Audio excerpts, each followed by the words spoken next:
Dzień dobry kochani, witam Was serdecznie w moim nowym filmie. No jest przecudna pogoda w ogóle w górach. Ja mieszkam właśnie w Beskidzie i mieszkam tutaj od paru miesięcy.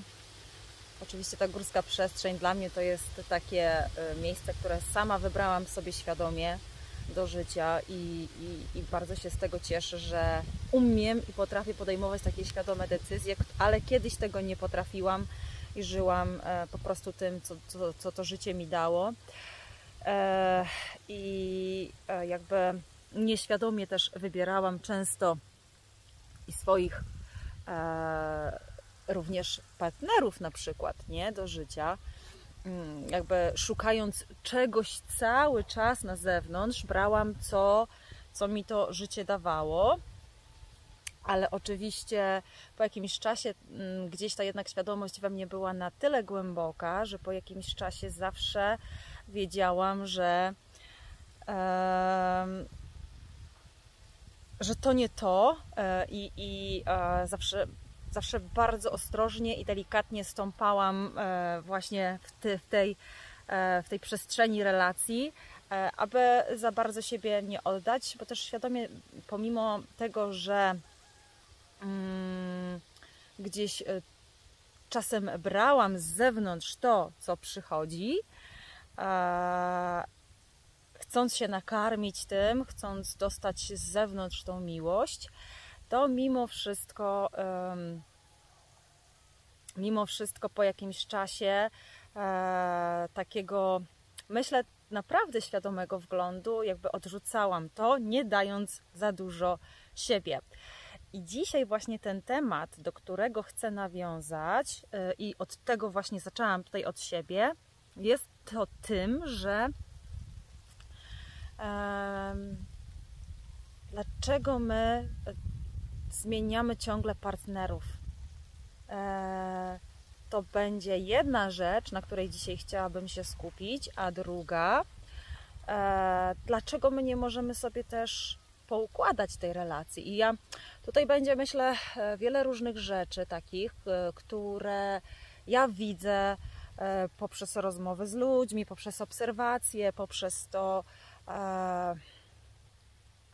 to, jak postępujemy, jak ja też to wszystko odczuwałam, jak oczywiście też na swoim doświadczeniu to wszystko tutaj będę mówić, bo kiedy my czegoś doświadczamy w życiu, to mamy możliwość potem jakoś o tym rozmawiać i w jakiś sposób umieć wytłumaczyć to innym ludziom, aby mogli się temu przyjrzeć i zobaczyć, jak to wszystko jest. Zatem tak, człowiek jest też taką istotą, która poszukuje takiej właśnie tej drugiej ciągle połowy, nie? I my jakoś zostaliśmy stworzeni, że także stworzeni, wychowani, jesteśmy właśnie istotami takimi stadnymi, lubimy ludzi, lubimy przebywać w środowisku ludzi, lubimy, kiedy nas się docenia, kiedy ta druga osoba jakimś takim podziwem, miłością patrzy na nas, wspiera nas. I często jest tak, że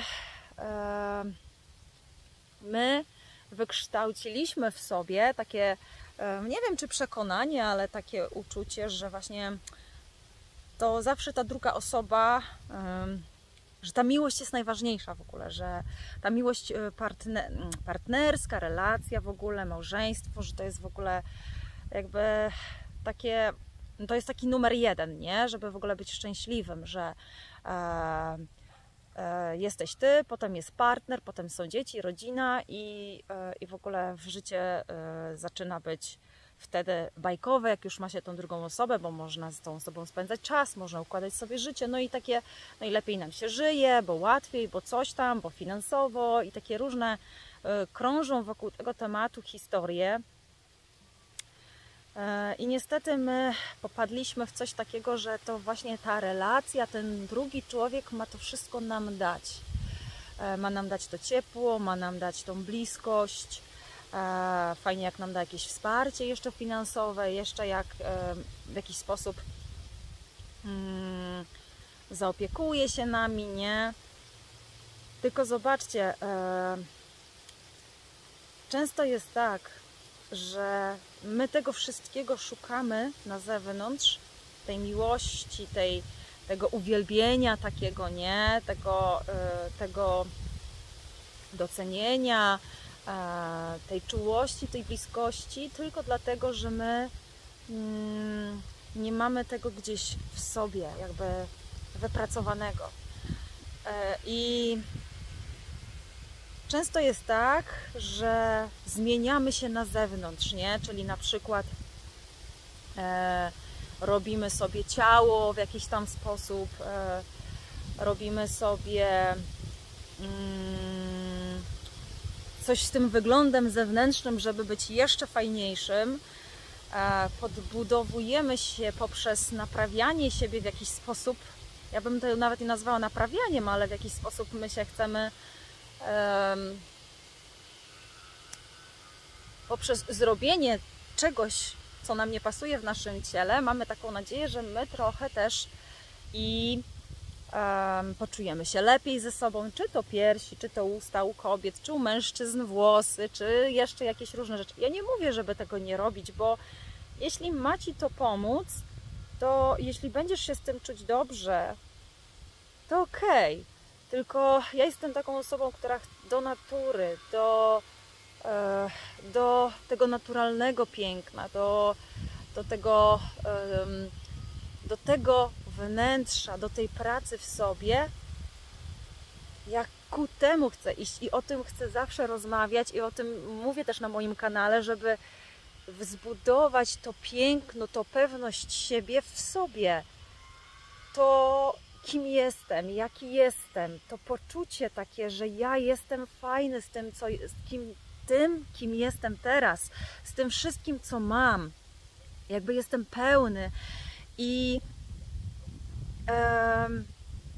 bo to jest trwałe, bo to, co Ty myślisz o sobie, to jest po prostu trwałe i tego nic nie zmieni. I Ty nie musisz później się upiększać w jakiś sposób.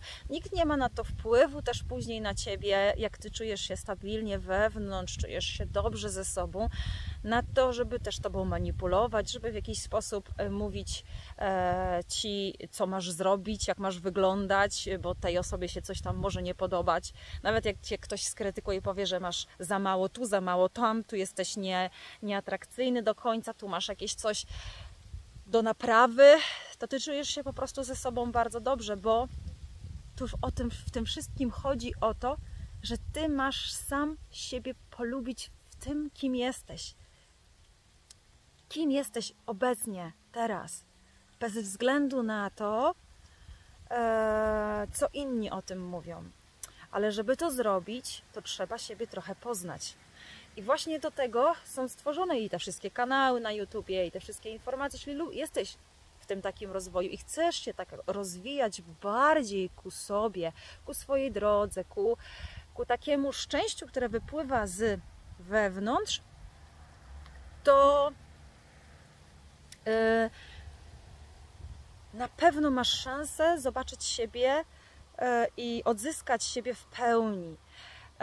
I teraz tak, potrzebujemy poznać swoje emocje, swoje stany, swoje zachowania, kim jesteśmy, jak reagujemy na różne sytuacje, obserwować siebie na przykład w relacjach damsko-męskich, bo tam najwięcej wychodzi tego naszego shitu, nie?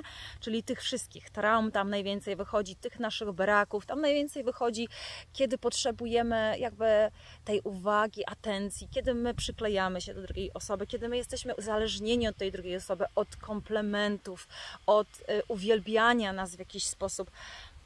My również bardzo często możemy zaobserwować siebie, jak my się zmieniamy, kiedy jesteśmy też z drugą osobą. I tutaj zobaczcie, mówię też do tych osób najpierw, które tak często zmieniają sobie partnerów. My też często szukamy w tym drugim człowieku takiego potwierdzenia, jak jestem fajny i fajna, nie? Czyli ta druga osoba ma nam to dać. I dlatego my ciągle szukamy i dlatego my ciągle zmieniamy. Bo jeśli ta jedna osoba nam nie da, albo da nam tylko jakiś tam procent tego, no to wtedy jakby jest nam za mało i dalej idziemy, nie?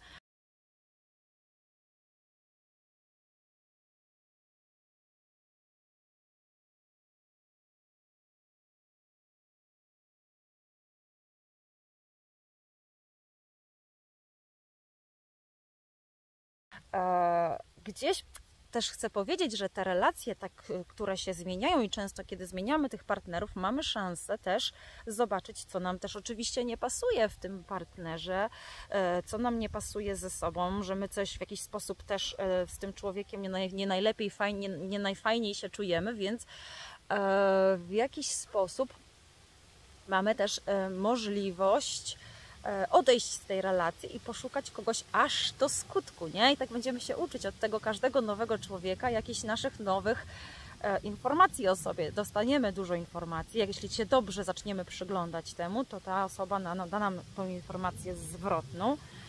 Ale chcę powiedzieć, że kiedy jesteś w takiej ciągle zmianie tych partnerów, to i chciałbyś to zatrzymać, i chciałabyś to zatrzymać, to czas zacząć się nad tym zastanawiać właśnie, co się wydarzyło z jednym partnerem, co się wydarzyło z drugim, co chciałeś, co oczekiwałeś, jakie masz potrzeby, jakie potrzeby nie zostały zrealizowane, gdzie siebie gdzieś nadużyłeś, gdzie dałeś siebie za dużo, gdzie jesteś zbyt wymagający, chcesz od drugiego człowieka jakichś rzeczy, a ta druga osoba nie jest w stanie ci tego dać nawet czasem.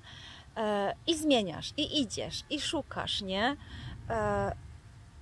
I to jest ta nasza właśnie niestabilność, to jest też jakieś takie emocjonalne, pochodzimy z jakiejś emocjonalne traumy, to są też jakieś rzeczy, które mają nas dowartościować, które mają nam dać taką pewność siebie, dlatego zmieniamy te relacje, dlatego szukamy tego wszystkiego na zewnątrz, ale poczekaj, daj sobie czas, jeśli chcesz to zmienić, zatrzymaj się i nie wchodź w nową, kolejną relację, w której znowu będziesz szukać siebie, tylko zatrzymaj się i popatrz samemu ze sobą, kim jesteś, czego chcesz, jak byś chciała żyć, dokąd chcesz dojść, gdzie chcesz mieszkać, jaki jest twój styl życia.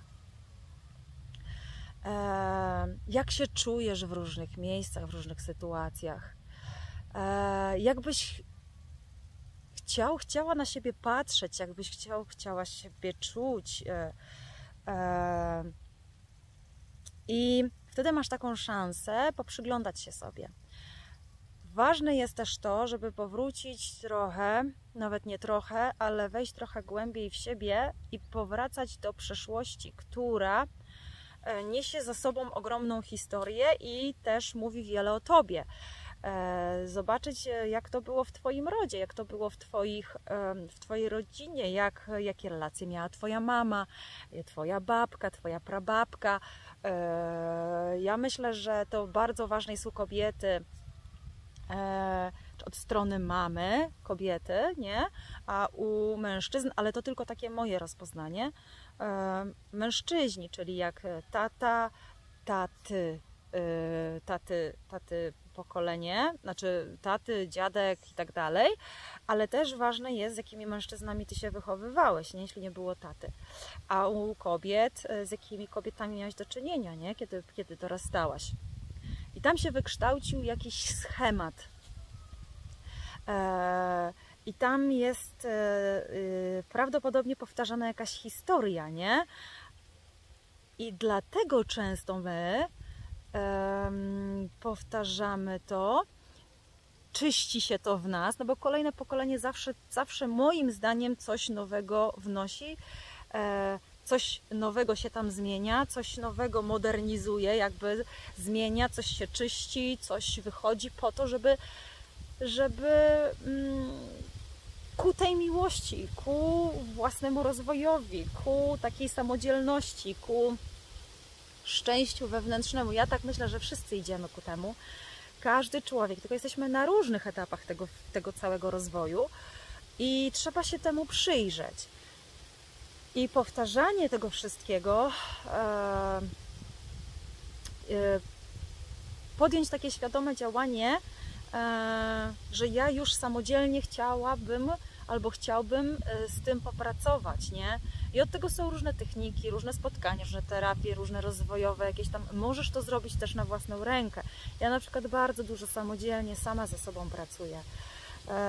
Oczywiście bywa mi bardzo trudno i przechodzę bardzo wiele różnych ciężkich rzeczy, abstrahując oczywiście od tego, tylko od tego tematu, o którym teraz mówię, czyli wchodzenie i wychodzenie z relacji, ale w ogóle z różnymi rzeczami.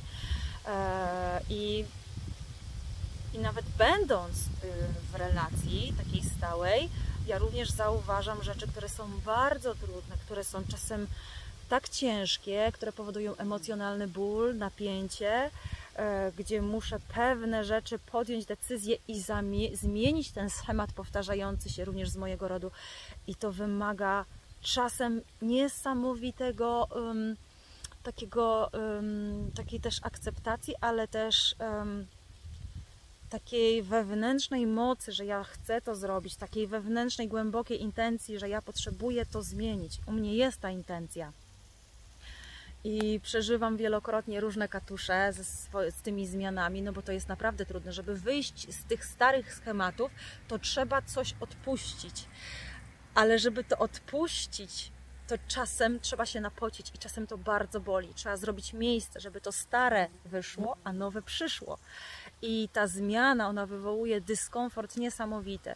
Więc ja często wychodząc z tych różnych starych schematów, które również ciągnę, rodowe, tych różnych bóli,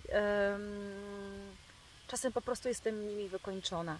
I to trwa miesiącami czasem, a nawet jeśli podejmujesz taki świadomy rozwój na którymś etapie swojego życia, bo każdy musi znaleźć ten etap w swoim życiu najbardziej taki świadomy, najbardziej wygodny i najbardziej, który na przykład nie obciąża też czegoś albo kogoś, bo może być też tak, że kiedy na przykład masz dzieci, to nie zawsze możesz wejść, bo ta uwaga, małe dzieci, no bo ta uwaga na przykład, pełna uwaga przechodzi na to dziecko. I nie zawsze będziesz mieć czas, żeby popłakać, pobyć tylko ze sobą, bo nie zawsze po prostu jest na to przestrzeń. Ale kiedy jesteś sama i obecnie jesteś w jakiejś dziwnej relacji znowu, ta relacja znowu się powtarza, jest taka naprawdę dziwna, no to naprawdę wróć do przeszłości i tam popatrz, co tam się działo. Popytaj swoich rodziców, mamy, przede wszystkim kobiety, tatę, mężczyźni, ale też myślę, że mężczyźni, mamy, no bo to wszystko się ze sobą łączy, jak się tak temu poprzyglądamy. Jaka jest u mnie historia i dlaczego to wszystko powtarzam, nie? Powchodzić głębiej, intuicyjnie. Oczywiście jest na to są odpowiednie na to techniki, o których wspominałam, ale to już jest inny temat, inna historia. No dobra, zatem wchodzimy często w te relacje, dlatego że my po prostu nie wierzymy w siebie, my po prostu szukamy tej akceptacji z zewnątrz i tej miłości.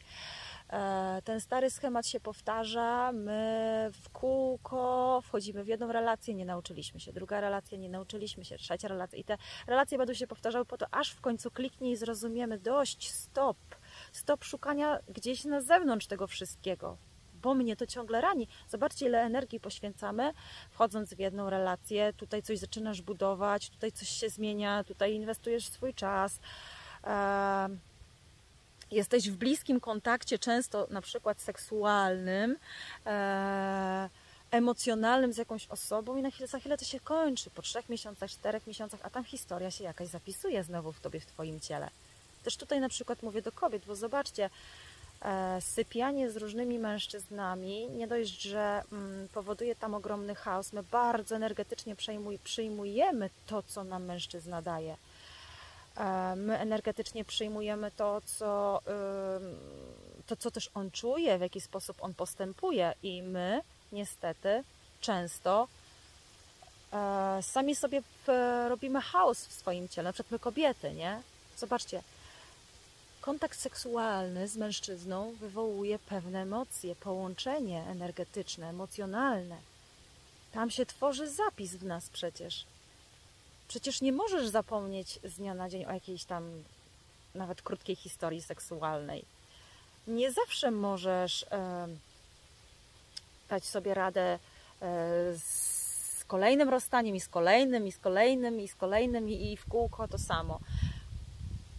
Dlatego zastanów się nad tym. Wiesz, ja Ci mogę powiedzieć, że z mojej perspektywy długodystansowe relacje, takie długofalowe, one są fajniejsze.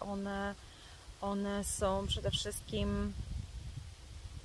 Masz czas, żeby zająć się swoimi rzeczami, nie? Czyli jeśli rozwijasz się w tej relacji jednej, to masz szansę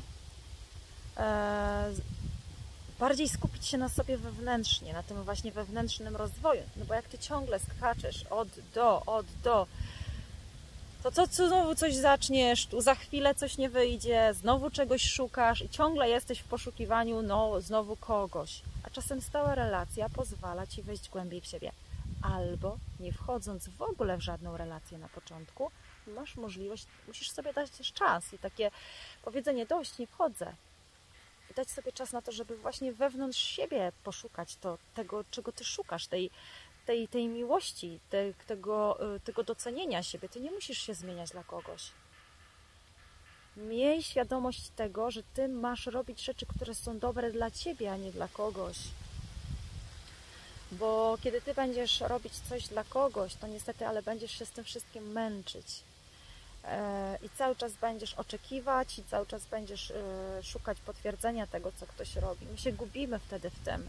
Ja wiem, o czym ja mówię, bo ja w to wszystko wchodziłam za każdym razem, nawet będąc w stałych relacjach.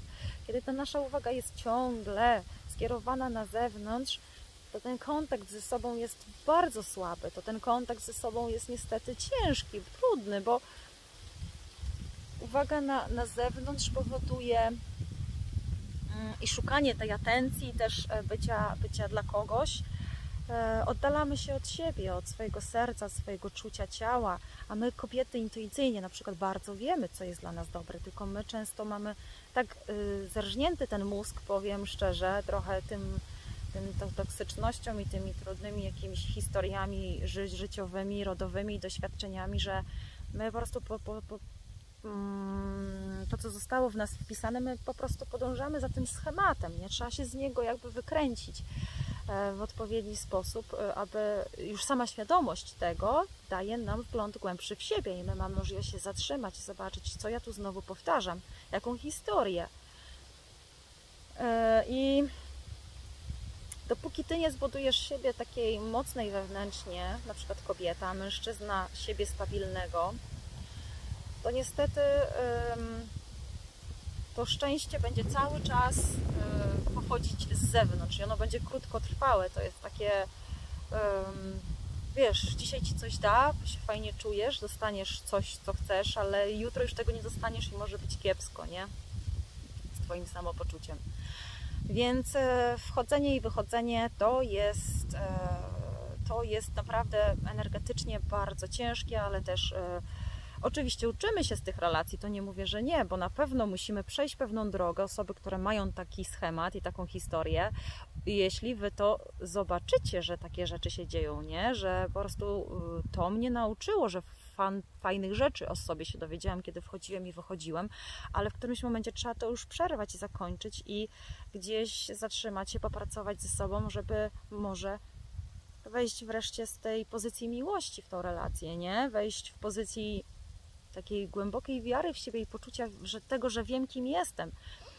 I jak bardzo nauczysz się siebie i jak bardzo zrozumiesz siebie, jak bardzo poczujesz, że już nie chcesz manipulować, że już nie chcesz wchodzić w jakieś toksyczne, ciężkie historie, to tym szybciej zbudujesz właśnie fajną relację. Oczywiście chcę też powiedzieć, że stała relacja to tam wychodzą różne rzeczy i one będą wychodzić, będziesz się tego uczyć, ale jeśli już wejdziesz w taką relację, która potrwa trochę dłużej, będziesz mogła się albo mógł w niej przyjrzeć, to się przyglądaj, bo tam będą wychodzić fajne rzeczy i ucz się na nich i zmieniaj je.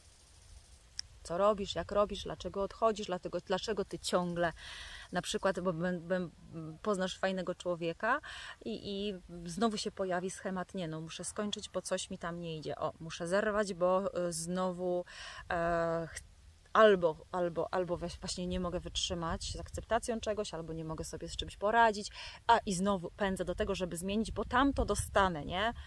Więc się zatrzymaj wtedy i zobacz, czy na pewno tam dostaniesz. Dopóki nie zbudujesz, czasem jak znajdziesz fajnego partnera i zobaczysz, że to jest taki potencjał, z którym możesz naprawdę zbudować coś fajnego, wspólnego, to tym bardziej inwestuj w siebie czas, to im bardziej inwestuj ten czas w swój rozwój, poznawanie głębokie siebie, zmienianie tych starych schematów. No i ucz się tego, aby dojść do takiego poziomu, w którym ty czujesz szczęście ze sobą i naucz się żyć może, jeśli ciągle zmieniasz, to naucz się może żyć w tej relacji wreszcie, nie? Kochać siebie w tej relacji, nie? Nie szukaj tego na zewnątrz, znowu w innym człowieku, zmiana i tak dalej, te fajne motylki, euforie, no bo to też jest uzależniające, kiedy wchodzisz w nową relację.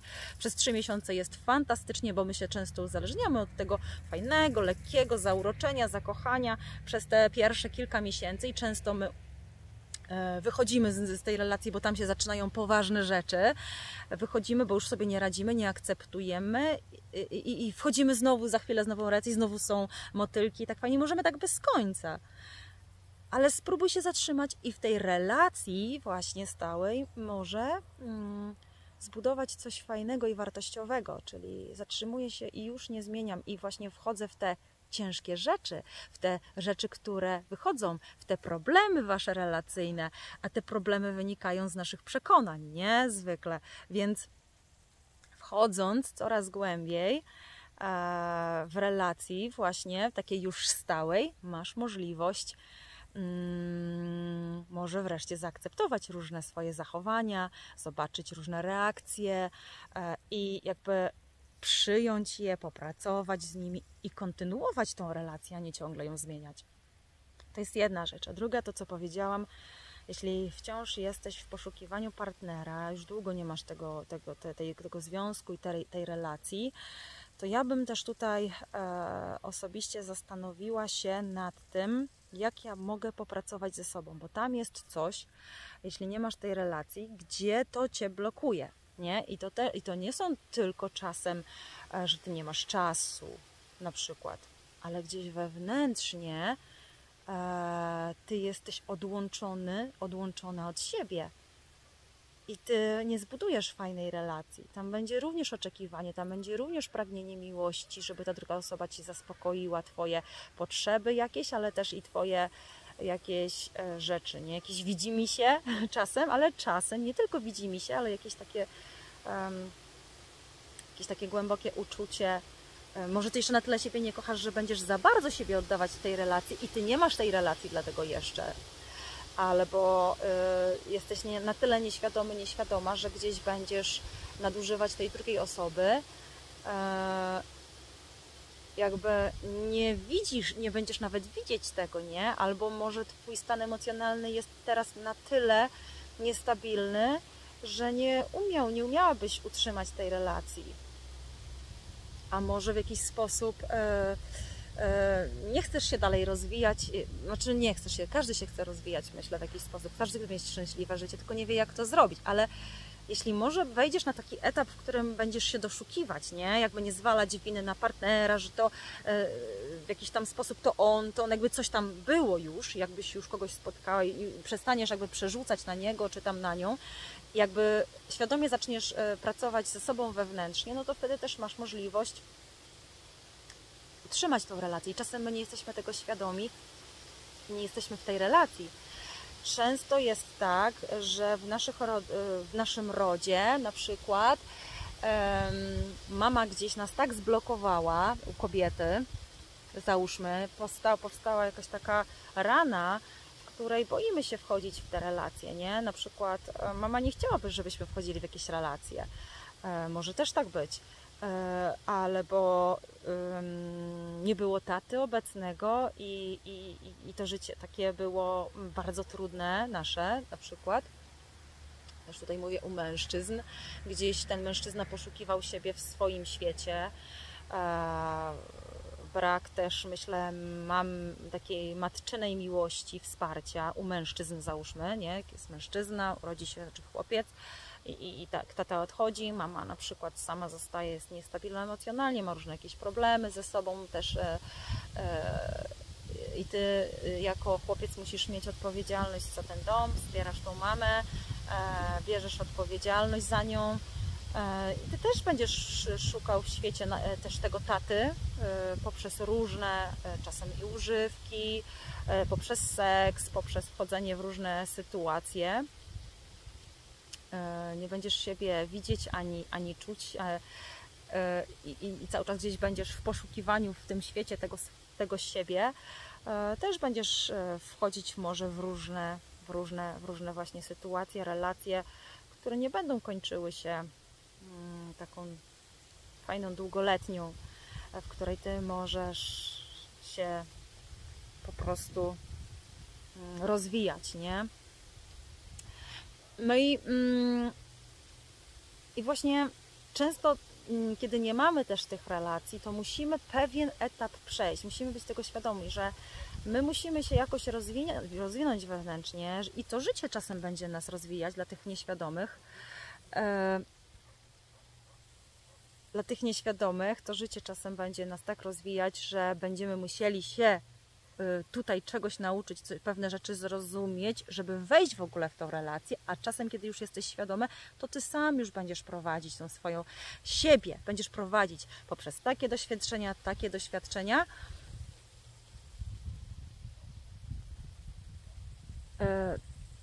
poprzez różne doświadczenia będziesz siebie doświadczać i masz wtedy możliwość świadomie wejść w relację już z takiego punktu pełni miłości, akceptacji siebie, różnych zmian wewnętrznych. Będziesz umieć opiekować się swoim ciałem, swoim duchem, wybierać to, co jest dla ciebie dobre, umieć stawiać granice, Oczywiście to nie jest też takie oczywiste, ale da to nam naprawdę ogrom możliwości wtedy i o wiele większej świadomości siebie i tego, gdzie chcemy i jak chcemy. Więc zobaczcie, jest naprawdę dużo jakby rzeczy, które czasem mają nam dać tą zmianę, ten rozwój, żebyśmy mogli w ogóle wejść w relację. Oczywiście też, że nie jesteśmy w relacji, to też właśnie to, co powiedziałam wcześniej, poprzyglądać się swojemu rodowi, zobaczyć, jak stanąć przy tej mamie gdzieś blisko i zobaczyć, czy jakie mama też miała swoje życie, jakie babka miała życie, nie? Jakie tam są historie. Przyglądać się sobie, co ja takiego w sobie mam, jak ja w ogóle żyję, czy ja mam czas też na tego partnera, bo to też jest ważne, nie? Czy ja jestem w stanie poświęcić się w ogóle drugiemu człowiekowi, czy ja będę mogła jakoś zaopiekować się sobą w tej relacji, czy będę umieć się zaopiekować. Więc to jest historia taka długa. No już nie będę przedłużać, ale kochani, to wszystko, czy to będzie relacja, w której już jesteśmy i skaczemy jakby z kwiatka na kwiatek, no bo przecież jest tyle miliardów ludzi na świecie, że ja sobie kogoś znajdę wreszcie. Oczywiście, że sobie znajdziesz, ale fajnie jakbyś sobie znalazł, jakby przyszedł, jakbyś był, może nie znalazł, ale był w relacji, w której po prostu jesteś świadomie w tej relacji, jesteś świadomy siebie. Dlatego zawsze idziemy ku tej własnej miłości. Ja wiem, że to jest bardzo trudne, ale rozpoznanie tego wszystkiego da nam ogromną wolność, uwolnienie naszego ciała, będziemy spokojniejsi, będziemy bardziej świadomi, będziemy mieli odpuszczać pewne rzeczy, pewien perfekcjonizm, pewne jakieś takie blokady, które otworzą nam drzwi do fajnych relacji, do fajnego życia i dadzą nam więcej odwagi do tych zmian, do akceptowania drugiego człowieka takim, jakim jest. I to dotyczy ludzi, którzy nie mają i szukają, ale też ludzi, którzy skaczą, więc najpierw ty, na tyle, na ile jesteś w stanie, rozwijaj się, a relacja wtedy przyjdzie. I właśnie jak bardzo ty się zmienisz, jak bardzo ty poczujesz się ze sobą dobrze, tym fajniejszego człowieka sobie znajdziesz do swojego życia, nie? Jak bardzo zrozumiesz, czego chcesz, jak chcesz i będziesz umieć to wyrażać, to o wiele ci prościej będzie, nie? W ogóle być w tej relacji i nie czuć się ciężko z wieloma rzeczami. I te wyzwania, które będą w tej relacji, one staną się bardziej świadome, jak już będzie ta relacja, będą bardziej, łatwiej Ci będzie znaleźć jakieś rozwiązania z tym partnerem, łatwiej Ci będzie rozmawiać, łatwiej Ci będzie żyć właśnie w takim spokoju. I też chcę powiedzieć, że wchodzenie w relacje z zajętymi mężczyznami to również jest brak pewności siebie, to również jest jakiś strach przed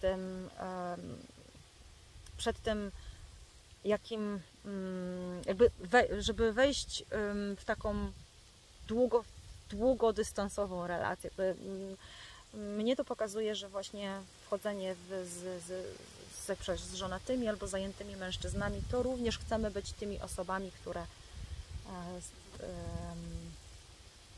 nie są pewne, które mają jakiś bałagan i chaos, nie? Które się bardzo boją stałej relacji, które karmią się tym, nie? I wiedzą, że to na chwilę tylko, nie? Jak wchodzimy w jakąś relację, w której niestety, ale partner jest zajęty. Spróbujmy popracować ze sobą na tyle, żeby wejść w taką relację, w której będzie spokój, że ja jestem tą jedną osobą dla tego partnera ważną, który zrobi dla mnie wszystko, choć będą trudności, to on przejdzie przez te trudności, w której będę wzrastać i się zmieniać, w której będę mogła być sobą, wyrażać się w różny sposób ze swoimi emocjami, ze swoimi słabościami, ze swoją brzydotą, z tą częścią, której siebie nie lubię, ze swoimi stanami wszystkimi, bo wtedy właśnie odzyskamy to szczęście i tą stabilność w sobie, nie? Kiedy zaczniemy gdzieś wewnętrznie tylko właśnie podążać intuicyjnie w takie relacje. Zupełnie inaczej się poczujecie. Nie będziecie nigdy czuć się gorsze. Spróbujcie. Ja mówię to z własnego doświadczenia i wiem, że to wiele naprawdę daje. I też samopoczucie swoje własne, ta kobiecość na przykład w moim przypadku jest o wiele bardziej świadoma. Znam swoją cenę, znam swoją wartość i nawet jeśli pojawiają mi się jakieś traumy, to ja po prostu wiem, kim jestem. Bardzo świadomie podążam ku temu, czego ja chcę. I nawet jeśli przychodzą trudności życiowe, czy w relacji jakieś problemy właśnie w relacji, to ja w jakiś sposób to uczę się cały czas siebie, tej mocy w sobie. Staram się ją budować, tą swoją własną kobiecą mądrość, tą sensualność, dlatego też nie muszę się wyrażać zewnętrznym pięknem, nie potrzebuję się malować, nie potrzebuję w jakiś sposób nosić skąpych ubrań, które mają zapraszać innych mężczyzn, bo ja staram się to wewnętrzne piękno i tą moc budować w sobie, bo to widać po kobiecie, nie? Ja tego też nie wiedziałam. Tej mojej potrzeby, żeby ktoś mnie po prostu w jakiś sposób ciągle adorował.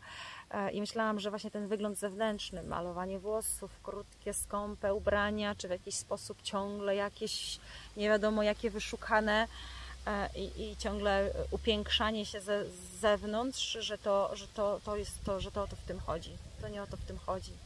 Możesz to wszystko zrobić, możesz na zewnątrz, nie wiem, mieć fantastycznie płatną pracę, dużo pieniędzy, ale to nie o to chodzi w tej relacji. Ani o pieniądze, ani to, co masz, ani jak wyglądasz, tylko co masz w środku, jak eksponujesz to swoje piękno, jak się wyrażasz, jak jesteś spontaniczna, w jaki sposób mówisz nie, w jaki sposób znasz siebie, swoje potrzeby. To jest sexy, to jest fajne i to jest piękne. I w tych trudnościach, jak Ty rozwiązujesz te swoje problemy, jak Ty siebie rozumiesz, jak rozumiesz też innych, to jest fajne, nie? To widać w człowieku. Oczywiście fajny wygląd przykuwa uwagę, ale na chwilę, a to wewnętrzne piękno z Tobą zostaje do końca. I Ty masz to zrobić dla siebie, nie dla kogoś innego. Wtedy będziesz szczęśliwa, wtedy Ty będziesz też, mój drogi mężczyzno, szczęśliwy. Tyle, kochani, nie będę tego już dalej przedłużać.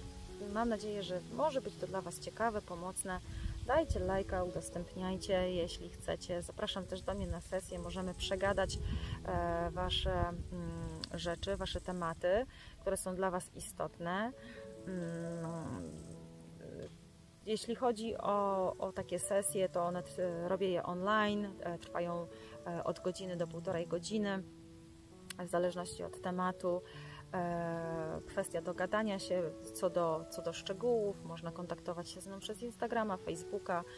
Również tutaj na Facebooku prowadzę też konto na TikToku. Można mnie tam zobaczyć i posłuchać jakichś tam doświadczeń. Może coś Wam pomoże. Bardzo bym chciała być takim wsparciem, ale z drugiej strony też ja też się wiele uczę od tego, czerpię z tego, więc jakby nie mam też aż takiej wielkiej potrzeby, żeby pomagać światu, ale czuję, że to jest też jakaś moja droga. Jakby też nie robię tego jako z tej pozycji ratownika, bo przyglądałam się temu bardzo długo, ale też z pozycji takiego człowieka, który chce się tym dzielić, żeby kobiecość, ta męskość i było bardziej świadoma, żebyśmy my mogli rozluźnić się z tych wszystkich rzeczy i traum, bo wiem, jakie to jest bolesne i jakie to jest obciążające. Boże, 41 minut, kończę. Kochani, pozdrawiam. Tutaj mam przepiękny widok na góry. Cieszę się, że mogę mieszkać w takim miejscu. Pokażę Wam.